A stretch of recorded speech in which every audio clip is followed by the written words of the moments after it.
Good evening, ladies and gentlemen, boys and girls, cats and dogs, people of all ages and all kinds.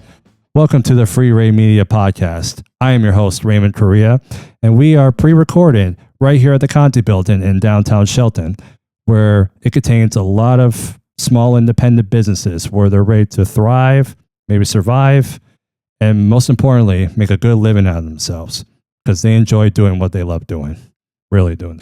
And today at the Free Ray Media Podcast is July 31st, 2025.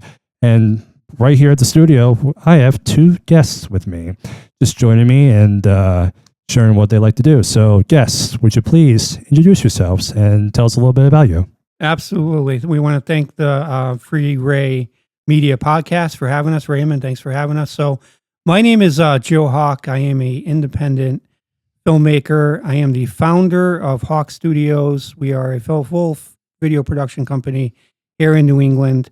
And we're going to talk about my projects, my new project, my old project. And I also have Rod here. Introduce yourself, Rod, who is also part of the projects. Hey, I'm Rod Norwood. I retired from real work in 2020, and I've been doing a lot of work with this guy ever since. That's right. That's right. In films and having a lot of fun. Yeah, so it's wonderful to have both of you here at the Free Ray Media Podcast. And so as Joe just mentioned earlier, you're here to promote something right here called Article 92. And he is working on a series that we're going to talk about a little bit later. So first off, why don't you tell us about, like you said, the Hawk Studios, as well as Article 92. Absolutely. So Article 92, we just released that on Amazon Prime, I believe June 1 this year. It's doing very, very well. Article 92 is basically about a journalist, recovering current alcoholic named Dan Ravenport. He's the lead of the story.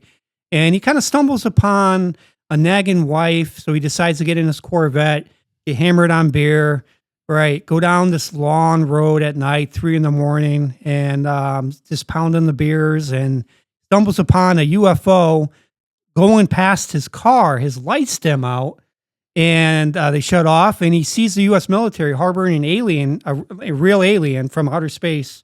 Not my next door neighbors. I mean, a real alien, right? This thing is in front of him, and he gets in a little bit of trouble. Now he's a national security threat for finding this alien on the side of the road. So it's a sci-fi thriller / drama, and it's called Article 92. That one's doing very, very well. We just wrapped it. Rod Norwood, he's actually in it. He plays the advisor to the president in the film. So it's got a lot of fighting. It's got a lot of sci-fi, kind of like a cat and mouse thriller. So the narrative changed when Dan Ravenport basically escapes, and now it's kind of like a thriller. We actually flipped a car on its roof in Bristol, Connecticut. Closed the road, closed set. I mean, independent leveled. I mean, that's just crazy. And not just that, right? We're talking about independent film. We filmed this in Connecticut, Massachusetts, Maine, Rhode Island, even the United Kingdom. We went over the pond. This is a international indie film. I mean, that's hard to do on the independent level. So I'm very proud of this, very proud of my cast, my crew, my producers, and that's Article 92 for you. All right. So you told me a little bit a couple days ago when we discuss about this day. Mm-hmm. You started doing this around 2017. Yeah, so 2017 is where I really I kind of shifted my focus. I actually started as a writer. I have a writing background, right? So I have a lot of fiction books out there, nonfiction books. And sometime in 2017, I was focused on really making my books into screenplays. So I wrote The White House is Fake. That's the series we're going to talk to everyone today about. That's the 8-episode miniseries that I'm doing this year, based on my book I wrote in 2017. But back then, I kind of got into videography a little bit. We would do book trailers to promote the book, not like the series or a movie. And then I was like, wow, this is so much fun. And then, so then I started shifting, and thereafter I started making short films, feature films, winning. I'm like a 11, 12 time award-winning filmmaker, something like that. Many film festival awards. This one here, Article 92, Best Actor Stephen Hogg, we won that. Best Thriller, we won so many on that. So the narrative changed and my focus changed. So Hawk Studios kind of was born And now that's what we do now full time is make films. So I'm very, very excited that we can take The White House is Fake, adopt it in book format into a screenplay. So that's my new focus moving forward is The White House is Fake. You're going to start filming this around September or October, or at least the fall of this year. So at least describe a little bit, or maybe without giving too much away. Yeah. What are you planning on filming during that time in the fall? That's great. Great question. So Rod Norwood, I actually just told him today in the parking lot, true story. I said, Rod, I need you November 23rd. That's your first scene. I said, Rod, block that day off. Now, Rod plays the fake U.S. president in the series. So there's a real U.S. president. That's your puppet, right? It's a political thriller. Then you have the fake U.S. president. So think of it as the real U.S. president, right? He's a pretty face. People voted for them. They really believe that he's running the country. This guy, the fake U.S. president, is really running the country. Why? Because terrorism threats, right? If the real U.S. president is hurt, he's still giving the orders. So it's all about puppets, and the title's elusive. So to your question, in the fall, right? So we start principal actually October 18th. We're in Pennsylvania for episode 2. We're doing episode 1 and 2 this year. Then I think October 25th, we're in Talon, Connecticut for another scene. Now, November 1st is going to be a big one. I'm really excited about November 1. We got approval. We're blocking roads in Putnam, Connecticut. A really great job by everyone involved. There's a little red tape because one of the roads that I want to block is a state-owned road. Now, the red tape with that is this massive, this huge. I want to say huge. I mean, really, we were talking about this in the parking lot, insurance levels. I mean, $5 million. When I flipped the car in Bristol, I didn't even have to get that. So they want a lot, and we're not even doing any stunts. We're just filming literally on the road because it's a state-owned road. There's obligations, there's insurance. So that's all being moving forward. That's going to be a fun scene in Putnam. Then from there, November 8th, you're going to love this. Roswell, New Mexico. We're going to be there for a tunnel scene. There you go. November 15th, we are in Norwalk. November 16th is Farmington. And then November 23rd, that's the scene I just told you in the parking lot. We're going to be in Wethersfield, Connecticut for the limo, the DOT truck under the highway. Talked to the town manager on that actually today. We're all on board on that. And then basically there's 2-3 shots. I'm still kind of technically in pre-production. So there's like 2 to 3 shots that I haven't secured yet, but I'll have that in about a week or so. So we're moving forward. I'm really, really excited. And then William Petrano, he's one of my executive producers. He plays Mr. Hutchison. He's one of the lead actors. We're going to try to reach him out later, bring him in. We're going to talk to him a little bit about the series. He's very, very ecstatic as well about this. So you said you're going to do like 8 episodes, you said? Are they like shorts or like the typical like television episode type? Yeah, everyone has a varying opinion on that. Film festivals have different rates as far as what a feature is and short. But to me, I think that's very, very comparable to a traditional like Amazon Prime or a TV series. They're about 45 minutes. So it's right in that wheelhouse of being not too long, but just the right amount of time. So we're going to be doing. The first episode, the pilot episode, is probably going to be about 55 minutes, I think. And then thereafter, 2 through 8 is probably going to be around that 42 minute. Because we just have so much flavor. This particular series, it's not what you think it is. Like I said before, the title's elusive. My inspirations for this is, check this out. You guys are going to love this, is the movie Ghosts with Patrick Swayze. You remember that? Yeah. The supernatural element, it has that.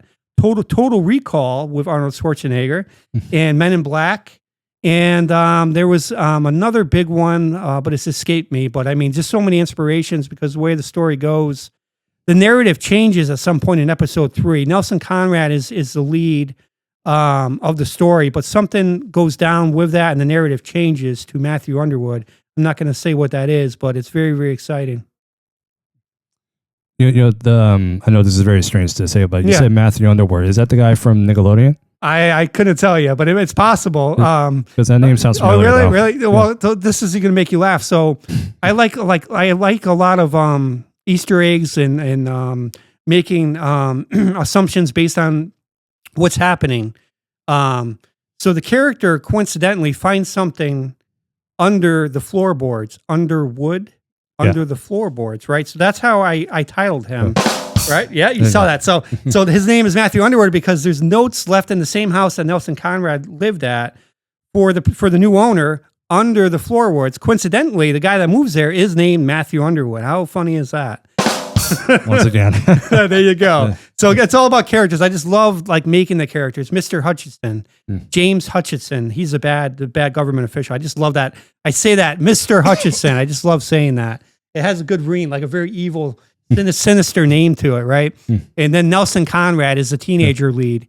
Nelson Conrad, you know, a good name. So I just love just finding the right names that really inspire the story creatively. All right. So now Rod, he mentioned about you playing a part in this upcoming project. So discuss like do you any more roles or what else do you do in this type of field? Well, flashing back to Article 92, what Joe didn't mention is that is an actual military code. Right. I am ex-Army, and that very much fits what's going on today. Article 92 says that you have to follow every lawful order. You may get in serious trouble if you start following the unlawful order, And along with the person who gave them. Yeah, and we see that in the film. The way I wrote that, he's absolutely right. Is I wrote it where Article 92 is basically a U.S. It's a real article in the United States, the ethics books, and it says that you need to follow orders. But what is challenged in Article 92 is this: is lawful and unlawful orders. If I'm doing a lawful order, sure, I got to follow it. But this guy, Sergeant Miller, he challenges the order. He said, "This is unlawful. I don't have to follow that." He's like, "Well, I could court-martial it. I don't care if it's lawful or not." In the front lines, people die.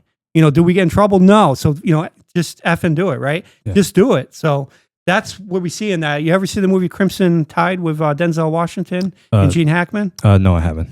In that film, it's a submarine movie, but in that film, both great actors. So there's an issue where a chain of command where one commander is challenged about orders. Who's taking over the ship? That's kind of like what we're seeing here. But my angle on it is more on the military side, not on the submarine. So I put that was a little inspiration on that. So Article 92 is doing very, very well, and like Rod said, former military, he can pick that out. How this is true stuff. I mean, this happens in real life. Yeah. So let's talk a little bit about your background in film. I know you mentioned about that briefly, but. And we'll ask you the same question afterwards. Sure. So what made you decide to be in film or in this kind of field? Yeah, that's a great question. So just a little bit, rewinding, I don't know, 30, 35 years ago when I was a kid, right? When I was very, very little, this is true. I'd have like an old video recorder, right? I go around trying to make my own short films, right? And then I would write screenplays. This is... And not even that, like when I was maybe by, I don't know, 15, I had like 500, 600 movies. Back then it was VHS, right? I mean, that was it, right? So I had this huge collection. I was very much a movie head, right? I would just love watching movies, making my own screenplays. And then when I got onto writing, so when I was in high school, my English teacher, I went to Watertown High, right over here in Connecticut. Miss Krantz was my English teacher. She said, "Joe, you got like the highest English composition grade out of like the whole class. You should do something." I'm like, "Yeah, I'm going to be a writer. Yeah, you're funny, right?" So I just shrugged my shoulders. But then from there, 16 years later, I wrote my first nonfiction book. And then from there, like I mentioned before, the book trailers, I'm like, wow, I really like videography. So I started following it. My father, who's no longer with us, and we talk about the story about my dad. It's very touching. But he's a graduate of Full Sail University, and he's got a lot of connections in there, movie directors. So I have a lot of side talk with him and just talking to people, being inspired, getting into it. That's how I really fell into it. I'm more of a Quentin Tarantino guy, right? I come into it. I talk to some people. I have no formal degree like a lot of people do. But in this industry, you either have it or you don't. You got to take risks, right? So that's how I come from the background is I take it very seriously. And there's a lot of mentors that have guided me through Full Sail University, through my dad's connections. And I just stuck with it. And this film that we just talked about is winning, 4, 5, 6 to 7 film festival award winners already. We won in Green Bay. I mean, we're winning all over the place on this one. Yeah. I know. Thank you, guys. Autographs later, guys. Yeah, I will get to you. They're coming near the door, and we have to lock that door. They're getting rowdy, but yeah, it's just very, very, very great, guys. I mean, I'm really happy about that. So that's kind of how I fell in from book writing into movies. Just you mentioned the Quentin Tarantino films. Yeah, I understand. Like, Yeah. I haven't seen all of them, but a few of them, like Pulp Fiction, Django Unchained. See, Death Proof. Sorry, what? Death Proof. Not that one yet. Oh, that you got to watch that. Yeah, and the first Kill Bill. I haven't seen the second one yet. You got to get on there. Definitely. Yeah. But it's just it's mostly the dialogue. He really understands the dialogue. And, He does. It's He like does. more realistic. It's not like okay, this is like fake acting. This is like how people would talk or something like that. Yeah, he said something on a podcast. You can look it up. But somebody was interviewing him one time. This is a true thing about Quentin Tarantino. And someone was saying he didn't really name what actor did this, but he was describing an actor where, you give somebody dialogue, right? You have, table readings, all that. But to become the character is really important because when they had this person on set, again, he didn't name who it was. They basically said, this person, you're just talking. It's like a word salad. You're just saying words. You're not becoming the character. You got to become the character, because when there's dialogue, and you know this, you're in the industry, is it's not all about words. It's about emotions, facial expressions. It could be about an object. It's really conveying it other than dialogue. But this person was, it's just a word salad. He's just saying stuff. He's not the character. So he knows how to really bring those subtle, hey, get with it or you're out of here. I mean, you just, I can get somebody off the street to do this. You're not him. It's a word salad. It doesn't mean anything. It's got to mean something. So I thought that was kind of cool when I heard that. Mumbo jumbo at some points. Yeah, exactly. Yeah. All right. So Rod, the same question as previously. What is your involvement in the this field of film, television, or anything else like that? How did you get into it? It's a crazy roundabout. I'm a lot older than this guy. Back in, graduated high school in 1966. Went into college, was in a traveling a cappella choir, did a few operas with local opera company and some stage work. And then I got invited by Uncle Sam to be in the Army for a while. And, life got in the way of me acting. When I got out of the service, I actually went back to school and got studied radio and TV broadcasting.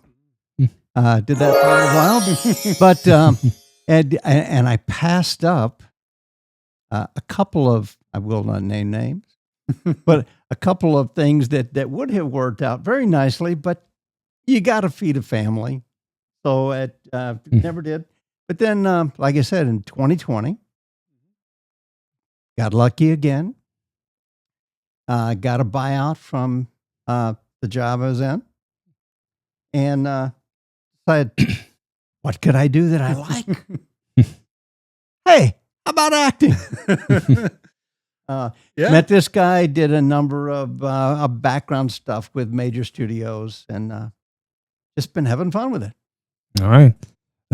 So yeah, it's like never too late to really start that. No. And like you said, life gets in the way, life happens, and then it's like, pretty much if the opportunity comes again, it's never too late to try again, like later on. Better late than never. Do you guys often collaborate, or is this like? Yeah, he's been in a few. You were in The Last Stop. You were in Article 92. I think Last Stop is when we met. The Last Stop right? was when we met. Yeah, there was one prior project that we collaborated. Can you describe that last project?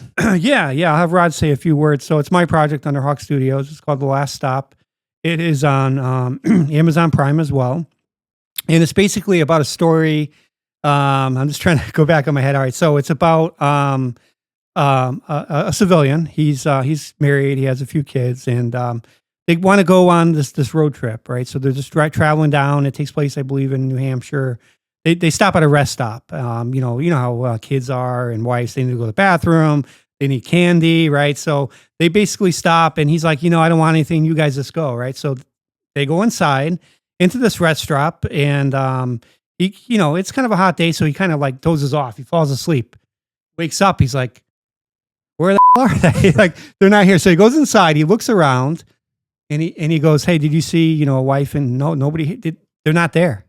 They can't find him. It's like a psychological thriller. He calls the police. That's where Rod plays a sergeant, I believe, a police officer who arrives.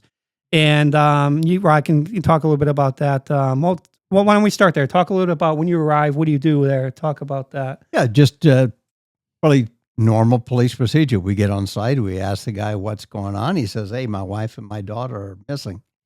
I went in the store. I looked around. I can't find them. Yeah. So help me. Yeah.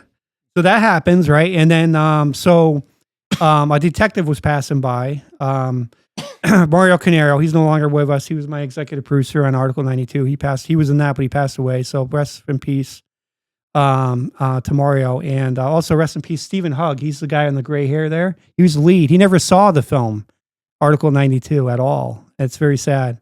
So rest in peace to him and his family. We really appreciate his efforts. But back to the last stop. So the detective comes. And he's like, what's going on here? You gather some stuff, talks to the people. They notice on the file when they look up, when they basically look up the father, the guy that called in, played by Marty Monstrowski. He actually is in Connecticut. He's a Connecticut actor, Marty. So, hey, Marty. So basically it says on file, like, call this doctor, like Dr. Shepard, I think his name was. So they call this doctor. He goes down there. Yeah, I know Marty. He's on his medication. And I hate to tell you this, but your children and your wife, they passed away 3 years ago, and you escaped a psychological place, right? So they bring him in. The officers agree to let the doctor have him, but there's a plot twist. He basically, he's infatuated with the wife. Like, they have a restraining order. He's basically already did something to them, and now they have the father. So it's like that type of thing, right? So it's kind of like a psychological thriller. So that's doing very well on Amazon Prime. We filmed that in Plymouth, Terryville area at the what's that store called? Cleveland Country Store. That was the setting of that, and we had a Plymouth cop. We used actually the police chief's car for that scene for the detective. Wow, that was a real fun one. And that's where I met Rod. I believe that was in 2020, 21, 22, something like that. Yeah. Yeah. I mean, end of 20 or 21. Yeah. I mean, so we do so much of this stuff meshes and years, you forget when you do it. But yeah, so that's where I met Rod. And then from there, after that, we did Article 92, and now we're doing The White House is Fake. So that's how it all kind of came together. All right. So when it comes to these projects, I'll ask a question to both of you. Sure. Do you prefer to be in front of the camera, or behind the camera, or a mix of both? Yeah. So for me, just so as you heard before, my background's writer, right? So I'm actually in Hawk Studios. I'm writer, director, and DP. I might do a cameo, but for me, I'm usually behind the camera. I'm directing and DPing. I have two other cameramen on set usually when we film. But for me, a cameo I wouldn't say is rare, but it will happen. I've been on my friend's projects, Maine event films for Maine. I help him a lot. I go to Maine a lot. I actually act in his film to help him out. We do some stuff. So, but for me, writing, directing, DP is my passion. Now, for this guy, Rod over here, he might tell you something different, though. What about you, Rod? Yeah, it is different. I am a lot more comfortable. Okay, I shouldn't say it that way. I enjoy being in front of the camera, being a different character, whatever that entails. But I also really like doing the camera work. I've done that in studio and BTS stuff. BTS. Yeah. Some BTS. Yeah. Yeah. I do still photography. And because it's as simple as it is. Yeah. I've run along and done sound. Yep. Time to time. Multi-talented over here. Yeah, so there you go. So so it's not just one particular role behind the camera for both of you. It's you could take on like multiple roles, like you said, sound and camera operating. And Absolutely. Absolutely. All right. So here, before we go a little more into this in the series, mentioned several times Hawk Studios. Mm-hmm. what goes on at Hawk Studios? Like, describe it. Yeah, so I'll tell you a little story, and this is might give me a little teary-eyed, but so the Hawk Studios was because of my father, right? So so basically what had happened was we did a mafia film called Tony Martone, and that was in 20 maybe 2020. I don't know the exact year, but my father has like nerve damage, so he can't. He does a lot of like music composing for me, right? At his bedside, he's got his degree from Full Sail as a music composer. So he did a lot of music like in The Last Stop and other projects that I had, but he couldn't come obviously because he can't walk too well. So, but what had happened was after we had I don't know, like 200, 300 people at the premiere, huge premiere down in Woonsocket, Rhode Island at the Stadium Theater, beautiful theater, 1,000 capacity. And he passed away that same night. Like as I was on the stage, like literally around 8:30, I got a call from my mom the next day. She said, "You're not going to believe this. Steven, he's not with us." And I'm like, what? Couldn't believe it. And so what happened was in where we're in Connecticut, there's red-tailed hawks and et cetera, but I've never seen one so close before. One night, my dad passed away, then maybe a week later, about 5 a.m, I'm going to leave. And I leave, I'm like, I forgot my cell phone. So I was up the road, I turned around, I come back, and then I see something in a tree. I mean, we're talking like right behind you on the wall, like not too high, like, 4 or 5 feet on this tree, right? We're in front of I thought it was an owl at first, because it's still like, 5 a.m. It's not like, it's not bright, but it's a little dark bright, right? And I'm like, what is that? I come closer, it's a hawk just staring at me. And I didn't know why. And I got closer, flew away, but this is where it gets interesting. As I mentioned before, not only is my father a music composer, he composes his own music. 5 years ago, he wrote a song called Rise. It's called about rising up from the ashes, soaring high in the skies. Was it a premonition that my dad came back as a bird, as a spiritual animal, right? Because he's talking about, so the official motto for Hawk Studios is rise up after my dad. And in the song, it's called Rise. He talks about rising up from the ashes, soaring high through the skies. And then the hawk came, and I'm like, wow, there's got to be something tied into there. And then he flew away. And then like a week before Christmas, outside my window, hawk looking at me outside. And then I don't know if you were there, Rod, when we filmed Article 92 in Waterbury, hawks were going crazy, like literally all like flying above us. It's going, like crazy. Like I think there's a connection. So I rebranded my name into Hawk Studios after my dad. So there's a very, very powerful meaning to Hawk Studios. It's not just about me. This is for my father, his legacy to live on, to soar high. So that's how Hawk Studios was after my father. So that's kind of how that happened. Absolutely. Yes. So if you ever see a hawk, say hi to the mighty Steven. Steven, he might be up there. Salute to Stephen Hawk. Yes. Thank you. All right. So, so now we'll get to this. Just to clarify, this and the White House Fake are two different projects. Correct. This was my last project that's out now. White House is Fake. We're pre-production, ready to go production, and that's the one we'll call William after. All right. So you mentioned before that your upcoming schedule for the fall for the series. Yes. And the various locations, or some of them at least, for the White House. The White House is for the White House. Yeah. Wait, does that include DC? Ironically, no. It doesn't really evolve in the Oval Office. However, in Article 92, we use the replica Oval Office for it. That was in the United Kingdom, ironically. That's why we went. Oh, okay. So, we use a full scale to the spec of the real Oval Office. They had it in the United Kingdom. That's why we went there. But like I said, the title's elusive for this one, so it's not really about where the president resides. It's about the tunnels. It's about the secret meetings. It's really about where the real U.S. president resides. It's not in the White House. It's in the Department of Transportation. So there's a reason for all of that in the story. Gotcha. So, yeah. All right.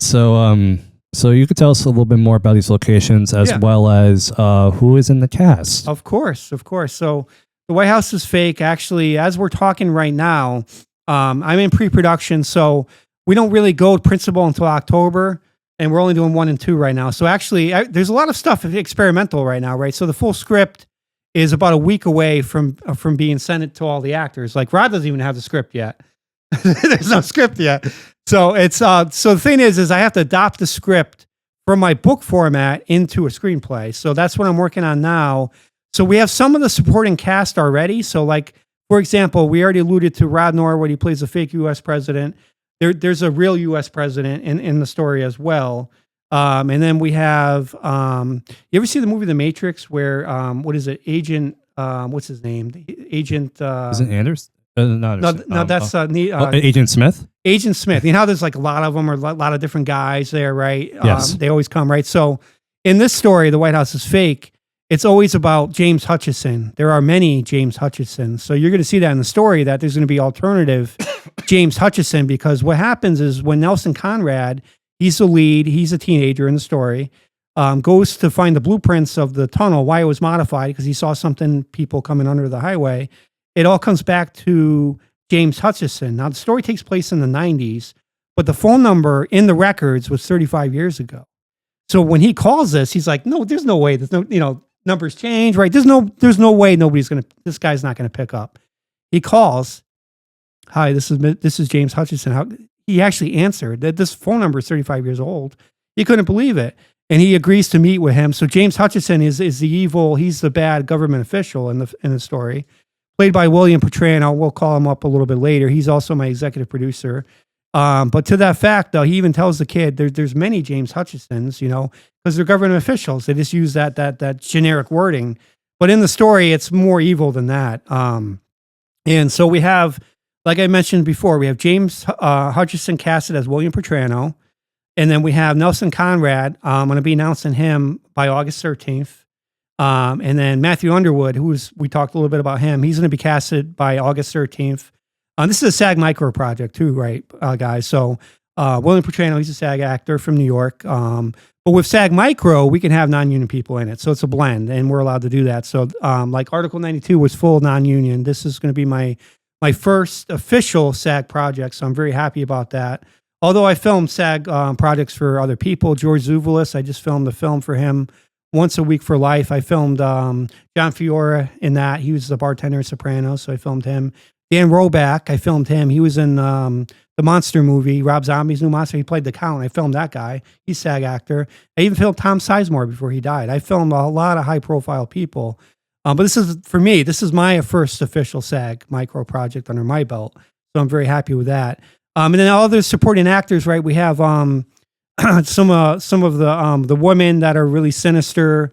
We have a few people in Florida coming down for this.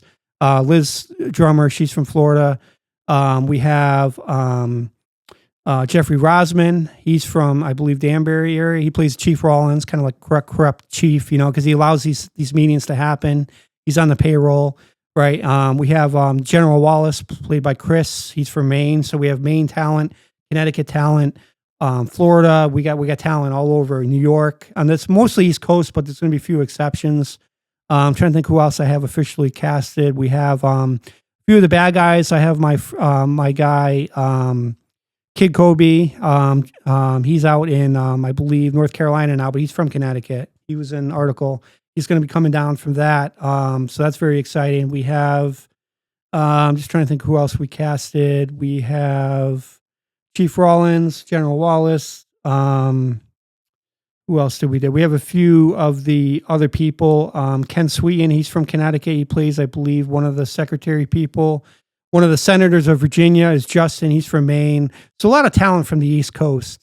So it's very, very exciting. And then we'll bring William Petrano in a little bit later. He couldn't be with us tonight, and we can talk about him, about his character. When you're ready to do that, we'll bring him in. Rod, he mentioned that you're playing the fake president in this upcoming I am. series. All right, so describe in your words like this character and any other involvement in this series. Well, I haven't gotten the script yet. Yeah, he hasn't. That's true. That's true. From reading the book, he's the guy that actually sits down and does the dirty work. Mm. The other guy, the Donald, is out making headlines. This guy's at home doing the work. That's right. Oh, okay. It did take me a little bit when you told me about the title. It's like, I said, oh, okay. Yeah, It's yeah. it's like a alien or a clone or something like that, Well, not really that. or something like that. Something like that. Think of puppets, like somebody else controlling the conversation, right? We elected the president, but he's really not the guy really giving commands. Rod Norwood is the real. He's called the fake president, but he really gives the real orders. But we elected the real U.S. president, so it talks about puppets and secret tunnels and things like that. So so it's very, very exciting. It's got that political thriller intrigue kind of feel to it. So with the SAG Micro, we're not allowed to do SVOD on it. Like Article 92 is SVOD, which is subscription based video on demand. That's on Amazon Prime now. With the SAG Micro rules, we're only allowed to do AVOD, advertised video on demand, which means it could be like Tubi or something like that, where you don't pay a subscription for. So likely this is going to be a Tubi event. White House is Fake is going to be earmarked to be put on Tubi. That's probably where it's going to go. Is this your first time doing like a mini series? Second one. Okay. Yeah, second time. All right. When it comes to doing a series, like in this case, an 8-episode series, on average, how long does that take for you? Take as far as like filming, planning, or all of that, or you know what? Yeah, the whole process is a lot. Here, let's start with filming. Okay. Yeah, for me, and this is debatable. You could talk to different filmmakers. Obviously, there's different comfort levels and things like that. But for me, pre-production is kind of like the heaviest workhorse for me, just because there's a lot of red tape. There's permits. There's finding location. There's location scouting. Right there's all of that. And I always go into pre-production like 4 or 5 months before we do anything. Right. So I've been pre-production for this. I think back in maybe April, and we're going to be filming, I think in October, but there's a lot of pre-play. So that's easy for me now. Filming, or that's hard for me, and not hard in the sense that it's hard, but hard in the sense that it takes time for me. Once we know all of these things, right? Once we have the filming locations down, the filming is the easy part. Obviously, people might not show up or, get stuck in traffic, miss their flight, but filming is the easy part because you know where you're going, you know what the shot list is, right? You know what you're going to be doing. The other elements that may come into play that make it a little harder, it could be like you're outside, right? You have weather elements, or you have distractions. Why is this airplane flying over like 500 times, or a train, or something? Or and then, of course, if you're not on a closed set and it's open to the general public, you get people that, oh, hey, what are they doing over there? They just walk by, they want to be in it, and you can't really. I mean, you could politely tell them, but you can't get police after them. It's really hard to do that, but you get the people that are curious, and that can kind of prolong your film time. But filming for me is the easy part because I know when I'm going, I know what my shot list is, I know what I want to do, I know the time window. This is a 4-hour shot, or this is 6 hour, this is a full day, or whatever it might be. So for me, that's the easy part. Yeah. So filming. How about post production? Yeah, that's another animal. I mean, with Article 92. I mean, this is a 8-minute feature. I had about enough film, about 2 hours, 50 minutes, but I didn't want a Titanic film, right? So there's decisions, there's cuts you got to make as the actual decision maker. What you want in it, you want a fluid, you want the story to move seamlessly, you want it to flow right? Decisions have to be made. So for Article 92, when we went into post production, there's probably about four or 5 things I had to cut, locations that were not in it, but we made it deleted scenes. And then, of course, working with my composer, Josh Hummel, shout out to you. He's from Connecticut. He worked on Article 92. Just working with him, right? I'll tell him, hey, I want this to be like a very dark, sinister scene, and we'll collaborate. So that takes time, right? Getting the right music, because and I know music sets the tone of everything, right? I mean, that really sets where this is going, because you can have a scene with very limited dialogue too, and guess what's going to enhance that music? That if it's a horror, that airy music, it really sets the tone. So you got to have that right blend. So that process is going to take a while. Then you have your coloring, you have your audio corrections, you have your mixing, you have your gunshots, you have your just all of that has to go in there, and then you have your raw cut, and then you have your final cut, then you have your final cut, right? So I mean, this process, it takes, I think it was about a 6-month process just to get what I wanted in there, right? And then, of course, for me, a lot of people find this funny, but for me, this is the one that really drives me nuts. And I hate saying it, but I'll say it. is end credits. I always forget. I always have a feeling either I'm going to forget someone or I'm going to miss. So I do. I literally look at a thing 12 times. I go to my IMDb. I cross reference it. I go by. Did I forget anybody? Special thanks. All my locations. The people's names there. Are they right? That just drives me nuts. That's probably my pet peeve is the end credits. It just drives me nuts because I want to make sure everyone is honored and in there. Because they're part of the team. I completely understand. When I made short films myself, whether it's when I was in college or outside of college, you have to make sure it's almost like clearing rights or something like that. You're right. Except it's for free. Yeah. You have to make sure, and then it's like in the back of your mind. It's like once you try to get every single person, or if you miss one person, it's like you always have the feel in the back of your mind. It's like, oh. That's right. I'm going to get flack for that, which I get a lot for that one. Of course, yeah. So you just described the cast of these projects. Yes. Now tell us a little bit more about the. I know you mentioned briefly, but the locations that you're ready to shoot for this series.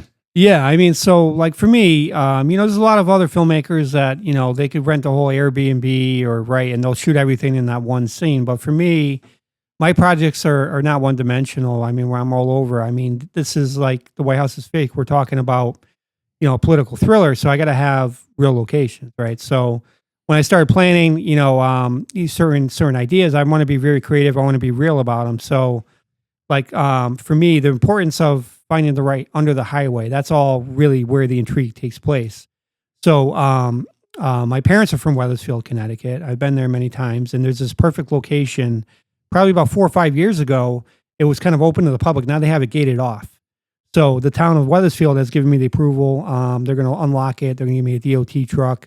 So the scene is very, very unique because in this location, I needed to find a highway bridge under the highway, and not just that, but I needed to have these guys come out of, it would appear to come out underneath the highway and a secret door. So this location fits that bill. I already knew that. I knew exactly where I was going to go. I contacted the town of Wethersfield. Shout out to Fred. He's the town manager. He's on board. And basically what happens is they're going to give me a DOT truck because this whole story talks about the DOT, how they're behind it.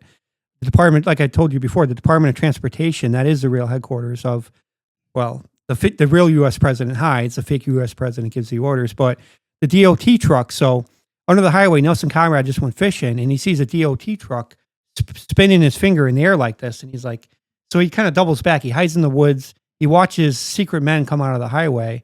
And then the DOT guy has somebody in the truck. He can't see who it is. He comes out with a shotgun. He's looking around. Guess what pulls up? A limo pulls up.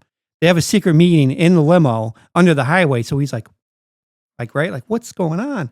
So he kind of dives deeper from that. So that's how I get the location. So when I write, I visually see that. So like when I was a kid, I was a real big fan of like Dracula, right? So I would read the Dracula book.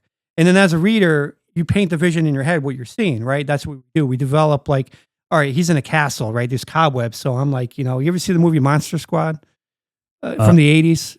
I have not, but I think I've heard. You heard of it, right? Yeah, I've heard of it. I recommend you watch it, but like it just describes a visual aid, right? There's a castle, right? The bats and everything. So for me, like when I start writing and I start location casting, William Gannon, he's my friend. He's one of my location managers. Shout out to William Gannon. And basically, I knew when I wrote it, this bridge and this would be perfect. So I find my locations that way. Is not only that I go there, I look at them, but in my head I see them. I see almost a premonition of what's about to happen. These characters, how it's going down. I develop these things. So that was very important to me. And then the other thing important, the authenticity of it, right, is I do this in a lot of my films. If we're somewhere, have the right plates. This takes place in Virginia. So I'm going to have Virginia license plates, as I should, right, to set the mood. So in the beginning, this is also set in the 90s. It's a timepiece. So the reason why I'm blocking the roads is I can't have a set where I want to show downtown and there's modern cars in there. It's not going to work for me. So I need a roadblock. Town of Putnam gave me permission. I'm bringing some 90 background cars. We're going to park them inside the roadblock. And this is the big scene for the kid walking. We established it's in the 90s. We have a caption. We know it's in the 90s. We know it's in the 90s because we see 90 vehicles. And not only that, he's a big Tom Cruise fan, the character. He's going to see A Few Good Men. So we're actually doing a reenactment of the scene, the Code Red scene with Jack Nicholson and Tom Cruise. Remember that? Did you order the Code Red when Jack Nicholson? So obviously I can't show that real piece in the theater because of copyright and lawsuits. So I'm recreating it, but I'm changing up aspects of it, character names and the actual dynamics of the scene.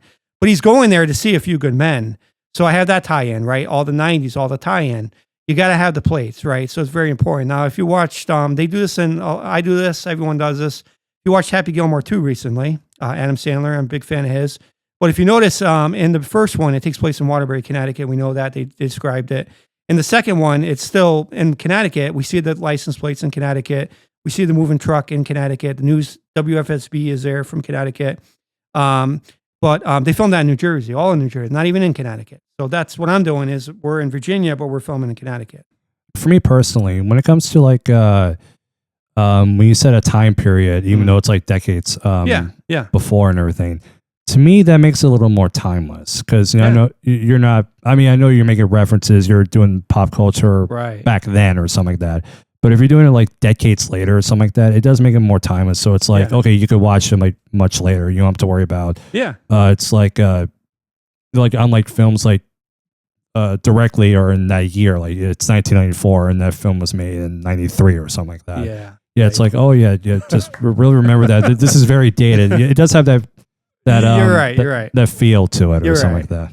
And there'll be other elements anyway. The clothes like the lead is wearing, it's going to be, you have those colors that pop back in the 90s. You have, me and Rob were talking about, Walkmans and, boom boxes, all that stuff. We're going to see a lot of that. Obviously, there's going to be no smartphones. There's going to be no smartphones, no smart watches. It's going to be, the Casio watches that everyone would wear, right? So I'm getting him a Casio watch for him, actually, for that to wear it. Yeah. So we're bringing certain elements to really go back into that time, in the 90s, right? So unless Dick Tracy comes along with his. That's right. Yeah. For me personally, that is major nostalgia since late 90s, early 2000s. Since I was born in the early 90s. Oh, okay. Yeah. So I definitely remember that era of just having my CD Walkman, like you said, CD player, and then if you want to change CDs, you have to keep like changing every time. But and then people what making mixtapes, that was the thing, right? Back then, that's what everyone was doing back then. Maybe we'll bring some mixtapes in here or something, Yeah, nowadays we'll just click it on a computer and then boom, it's on our Spotify list or something like that. That's right. Right. SoundCloud, Spotify, everything's streaming now. Yep, that's how it was 30 years ago. That's right. all that stuff in the 90s. Like you'd think that stuff in Stranger Things is very nostalgic for people maybe born around that era. If you watch stuff like taking place in the 90s and everything, you would really get a big load out of it. All right, so so you mentioned earlier that we would like to bring in a special guest via phone. And can you tell who this person is and what does he do? Yeah, so William Petrano. Actually, I haven't announced this officially. People are probably not going to see this for a little while anyway, but I'm going to actually announce it tonight. William Petrano is going to be playing Mr. Hutchison in my White House is Fake series. And we're going to bring him up on the phone and we're going to talk to him. And basically he plays James Hutchison and he's also my executive producer for the White House is Fake. And I'm going to bring him on the phone now and he's going to talk a little bit about, we can ask him some questions, how he's involved. I want to call him right now. His nickname is Wild Bill. So Wild Bill is coming on the phone here. Let's see if he picks up here. Hello, Wild Bill. How you doing? It's me. Happy Wild Bill Joe Hawk Thursday. How are you, everybody? We are good. We were just talking about you, about the White House is Fake. And why don't you talk a little bit about James Hutchison, who you are, and how you're involved in the project?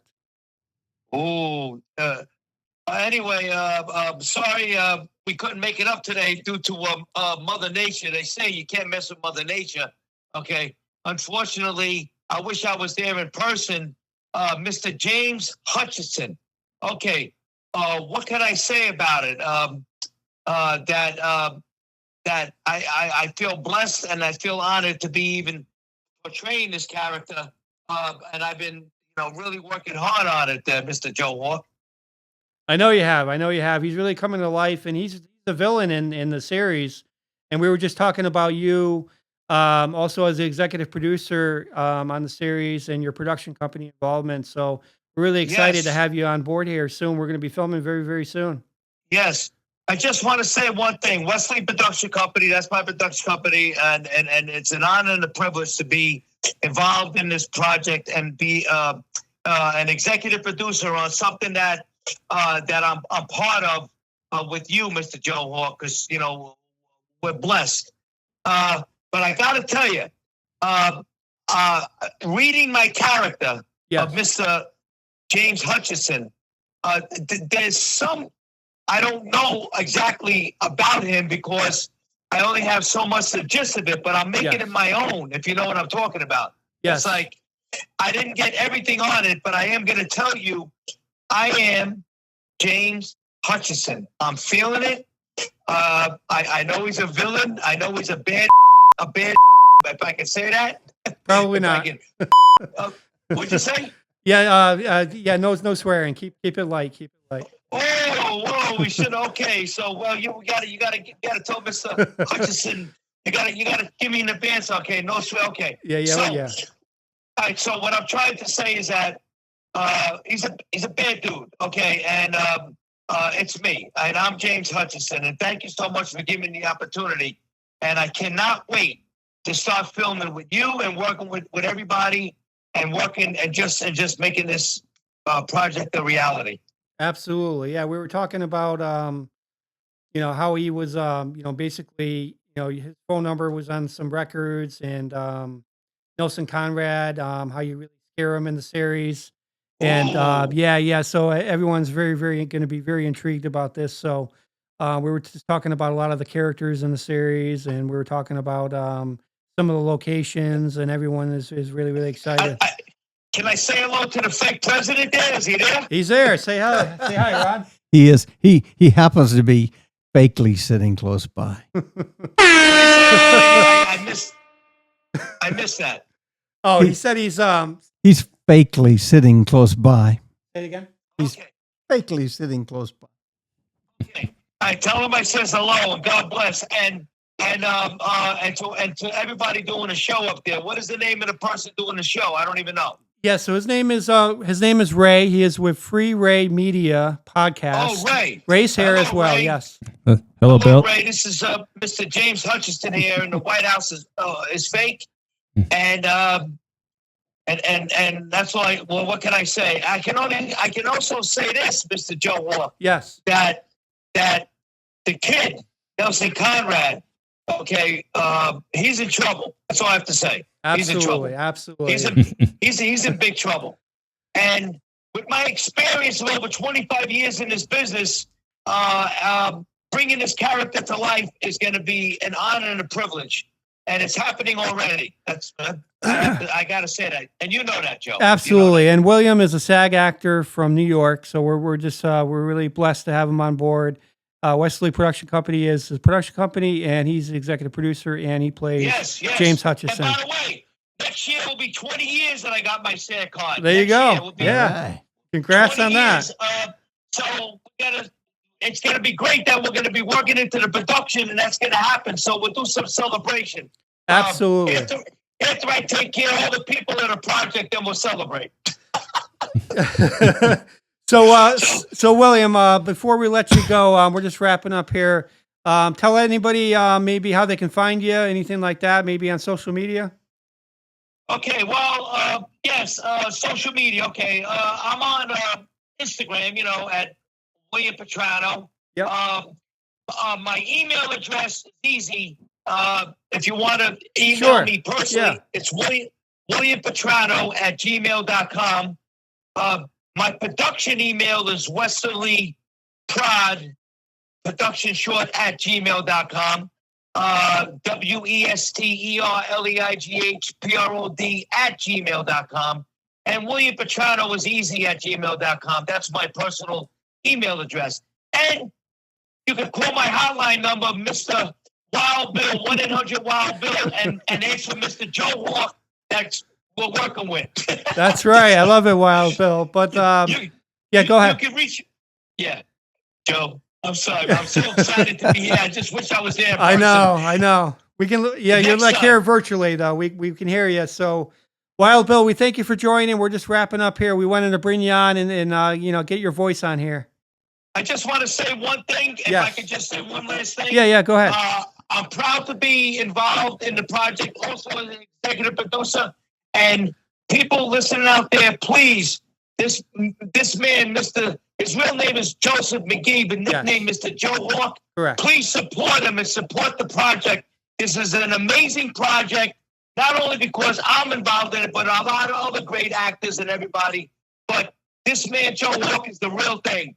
And support it like I did and everything else, and work for a common goal. And God bless everybody. I have to say that. God bless everybody. I appreciate it, Wild Bill. We're gonna let you go. So say farewell, and we'll see you soon, brother.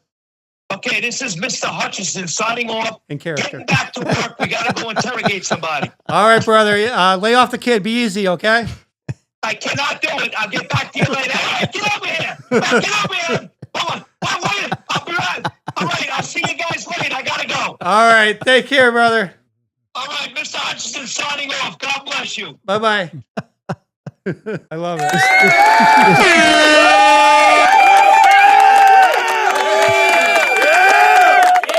It's just so sad that guy cannot get in character. And that was James Hutchinson himself. He's ready, man. I'm telling you what, so I sent him just a couple tastes, right? Because like I said, I'm adopting my screenplay or my book into screenplay. And when you write a book, like I mentioned before, there's a lot of visualizations you as a reader can describe. So when I need to adopt it to screenplay, I have to add a little filler or character development because you can't always assume what's going to happen in your own head. So script is going to be done on episode 1, probably about a week. It'll be sent all to the actors, and then they'll be ready come October, November. They'll be ready to go. So we're doing EP1 and EP2 this year. So I'm really, really, really excited. And I just can't wait. Can't wait for this one. Gotcha. All right. So when it comes to the casting process, that was one of the previous questions. Alongside of Rod, at least if you want to go through some of the characters or all the characters, it's all up to you. What is your process of casting in front of the camera? Yeah, I love that question. So now traditionally in my previous projects, I had a lot more flexibility, a lot more time on my hands. Right now, I'm just like really hammering the location. So my previous projects like Article 92, I would actually have an open audition at a library, right? I would rent a library out. The people would come in. I would actually record them. I want to see them, how they do in the audition. This one, I just didn't have much time because my focus was more on location.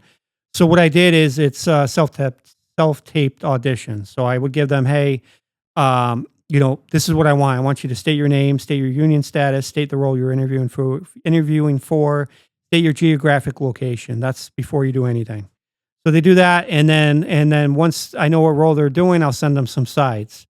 What I'm finding though in the casting process is you can really tell the serious actors versus, hey, I've never done this in my life before, and you probably know this, but I'll get people like literally you can tell that, like, obviously the real actors or the SAG actors or the ones that take it seriously. I actually had a couple. I'm not disrespecting anybody, but you could tell that they're not like actors. They'll have the paper and literally this is what they'll do. Hello, mom. Hello, mom.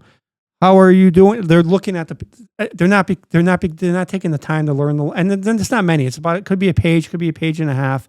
They're literally like what I was talking about before, being a word salad. You're just reading. Anybody can just read. Hey, read this. You're not becoming the character. In an audition, sometimes it's not about the way you read it. It's how you become the character, how you say it, just the nuances, right? So like if I'm the main character, let's say Nelson Conrad, he uses a journal.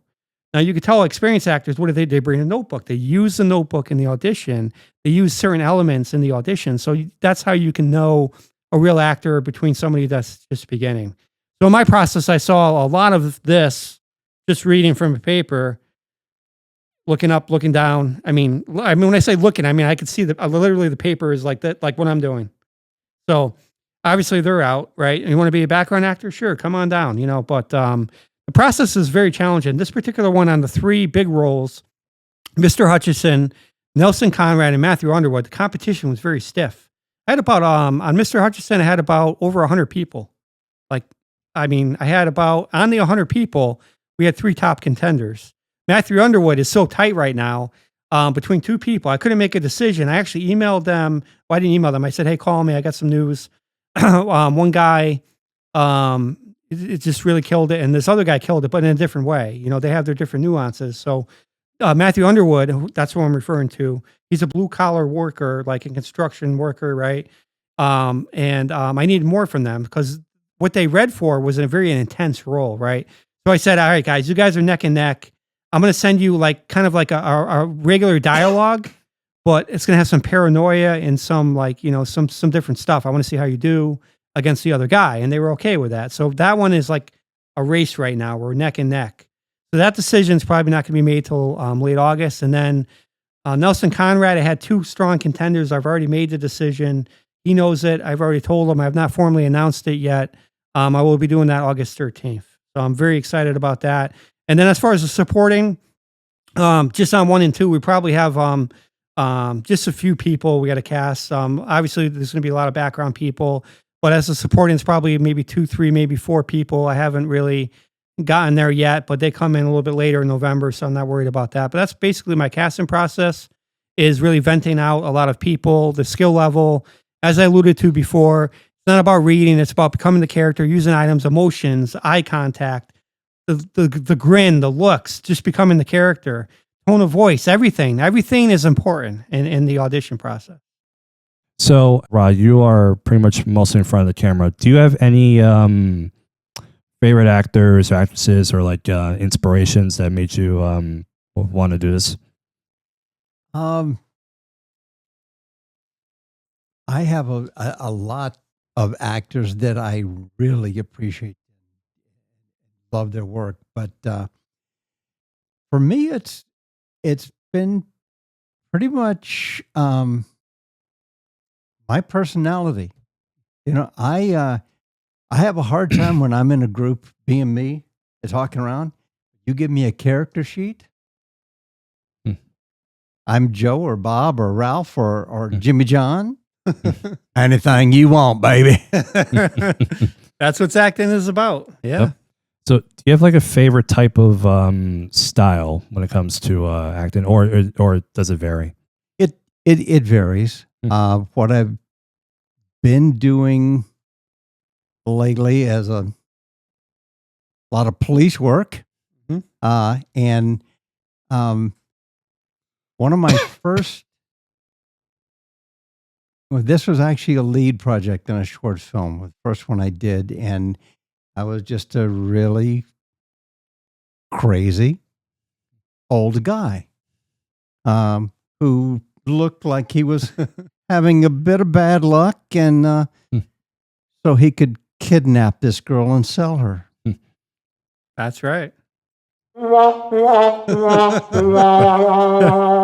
Yep.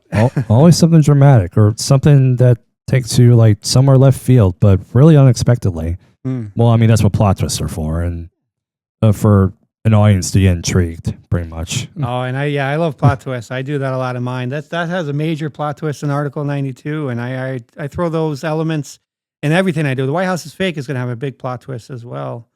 Right. And you want to talk about that since we're on plot twists, or you have something else you cook in there? You know what, maybe I know it's your project, but maybe I mean, unless people want spoiler alerts, maybe we'll just save it for the people because hey, of course, in order to get people to watch it, you can't give too much. But I was going to give an example of another project. Go ahead. And this is who I am. I'm about the plot twist guy. So I wrote another one. We filmed in Wolcott, Connecticut, in a train tracks. Tommy Fury played Henry Millard. It's called The Harvard Psychologist.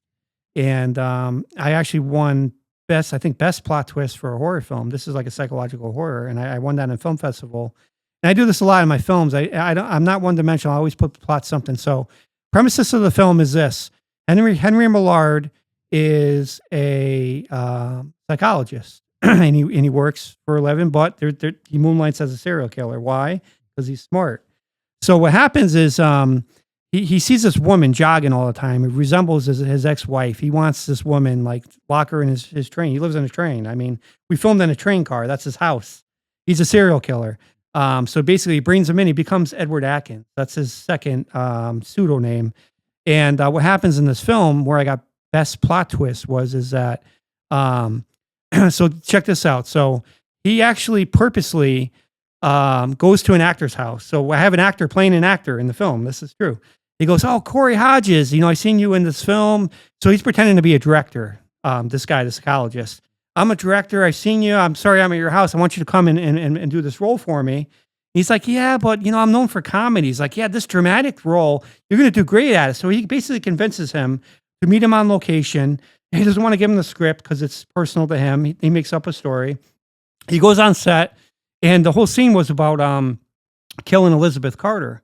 So he hands him a weapon. He thinks he's acting, right? He hands him this weapon. Guess what's now? That's his fingerprints. This is the real weapon that killed Elizabeth Carter.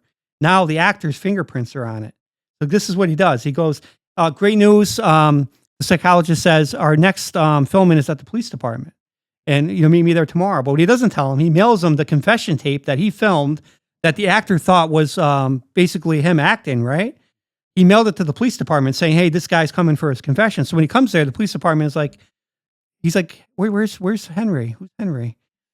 "I'm an actor." Yeah, sure. "We got your confession tape." He actually mailed him the confession tape. But here's where the plot twist comes. So he brings them. So when the guy came to his house, he was wearing a wig. He couldn't identify him. The psychologist at the police department is the same guy that framed him. He meets him for the first time, but he can't tell it's him because he was wearing a wig. Plot twist. And now he burns him to the bridges saying, yeah, you're full of crap. He's insane. So now this guy's getting locked up because of him, because he's a serial killer. So I do those things that people don't see coming. Those plot twists. All right, so stay tuned, people. If Yeah. you want to check it out, what he described, go check it out. Absolutely. So, so how often do you to collaborate, or like how many of his projects are you involved in? Number 3, right? This will be number 3. This will be number 3. Number 3. Yeah. So I will say here, I'll ask both of you. Yeah. So what's it like working with Joe? Oh, it is so much fun. I paid him yeah, well to he say that earlier. Just so you know. Yeah, exactly. It's it's like hanging out and working with a bunch of friends. It really is. Yeah. And now, question you, what's it like working with Rod? It's you got a lot of people like, what I don't like, and I don't see this too much in my sets, but it does happen, is people that have high egos, right? They think they're better than people. They start demanding, like with Rod, it's easy. He knows the role. And, when we improv or do certain things, he'll do it and he'll nail it. Like, for example, in Article 92, there's a scene we did in way the heck in Massachusetts. I don't even remember. We were so far up that, remember that, the one where the suit, so he threw a couple lines in there. What's good about Rod is he can improvise, right?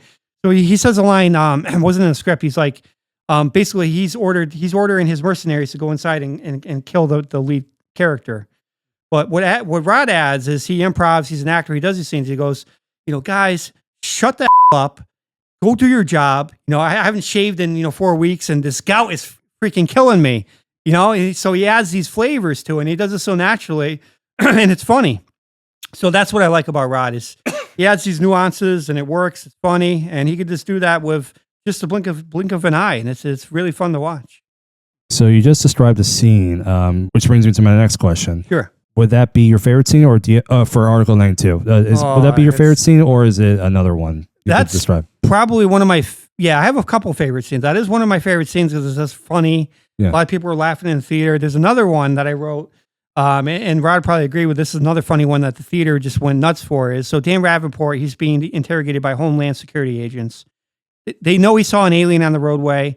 They know it. He knows it. Everyone knows it. But Dan Ravenport, he's a recovering alcoholic, right? So he's kind of a wise butt, right? He wants to crack jokes. So the Homeland Security agent goes, "What were you doing on Old Pine Road last night?" He's like, "Meeting some friends." Like, meeting friends at 3:00 in the morning? Who were you meeting? The Homeland agent said. He said, "Well, I was meeting Jack Daniels, Johnny Walker, Jimmy Bean," because he's an alcoholic. And people were dying laughing. This is not a comedy by any means, but certain lines are really, really funny. That was another funny scene. That was that one. The rod scene, the gout scene was pretty funny. And yeah, and I think for me, the other fun scene was probably when he encountered the alien for the first time. I think that was another fun scene. So, Rod, for what Joe just described, would any of those scenes be your favorite, or is there like another one that comes out to you? Actually, there are a couple of them that I liked. Was at a meeting with a couple of the White House guys, and this I like for the character. You know, you're looking at two guys who are supposed to be catching and killing this guy, and you don't raise your voice. It just, you know, you have choice A and choice B. Yep. Get out of your seat, go catch the guy and kill him, or you're the one that's in a box. Exactly. Okay, so I think we're almost about to wrap it up Yeah. here. So before I ask you about the promote yourselves and everything, is there anything else you two would like to share about Article 92, this upcoming series, or any other projects that are in the works? Yeah, I mean, last I would say in closing is obviously, yeah, if you like government cover-ups, aliens, Article 92, it's on Amazon Prime right now. Check it out. Moving forward, the White House is fake. You can view more information on my website, thehawkstudios.com. You can check that out. There'll eventually be more information forthcoming. You can follow me on Instagram, Hawk Studios CT. You can follow me on Facebook. Just look up Hawk Studios. TikTok, I believe it's this Hawk. I think it's Hawk Studios CT as well. And that's basically it from here. Rod, what do you got for closing remarks and stuff about Article 92? I'm trying to think of the name of the movie. Kiefer Sutherland was in. It was The Designated Survivor? That's the one. Yeah, that's a good one. Designated Yeah, Survivor. yeah. This fits. Oh, yeah, you're right. I mean, when you have a bunch of the leadership in one place, there's some hiding in a back office just in case. Yeah. And like you never know if there's like other people behind like someone who's in charge or something like that. But just like whoever it is, but whoever it is, that type of thing. So you already did your plugins. Rod, where can people find you? Can people find you like social media or anything? You know, I am on Facebook and LinkedIn, but I will go and look every once in a while. That's about it.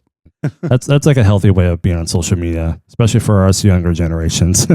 Well, the other thing too I'm is the fly on the wall. The fly on the wall. Well, the other thing too is I keep this guy so busy. He doesn't really need to look anywhere. I mean, I keep him so busy with projects. He loves it. He eats it up. And I mean, that does it. Keep yourself working, and you don't have to worry about that stuff. Yeah. All right. So, so once again, thank you two for being on this Free Ray Media podcast. Yes. It's been a wonderful episode today. Will you guys just introduce yourselves or say your names just before we close out? Sure. Joe Hawk here, signing off, founder of Hawk Studios. So thanks for watching. Rod Norwood, actor, comedian.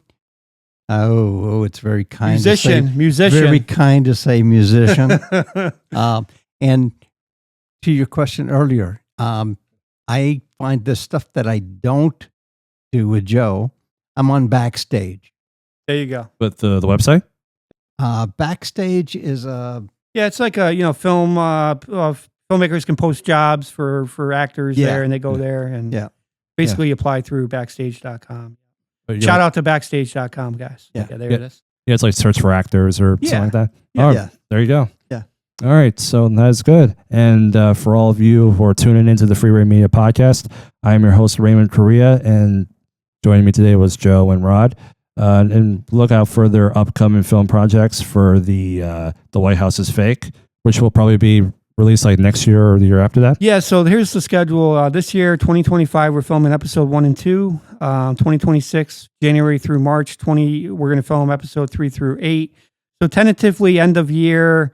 There might be some sprinkles on releasing through Tubi. We might do a couple episodes and release, and then the rest by the end of the year of 2026. Okay. Yeah. All right. So check out his website if you want to tune into his projects, and if you want to check out Article 92, you can look on Amazon Prime. If you're doing any projects and you're looking for some actors, looking for anybody to filling, whether it's a major role or maybe a cameo right there, you could ask Rod. He is available. Just contact him, but you gotta catch him. Like you said, he's a fly on the wall. So catch him at a really good time, and you'll be really good. All right. So for all tuning in the Free Ray Media podcast, good night and have a pleasant tomorrow.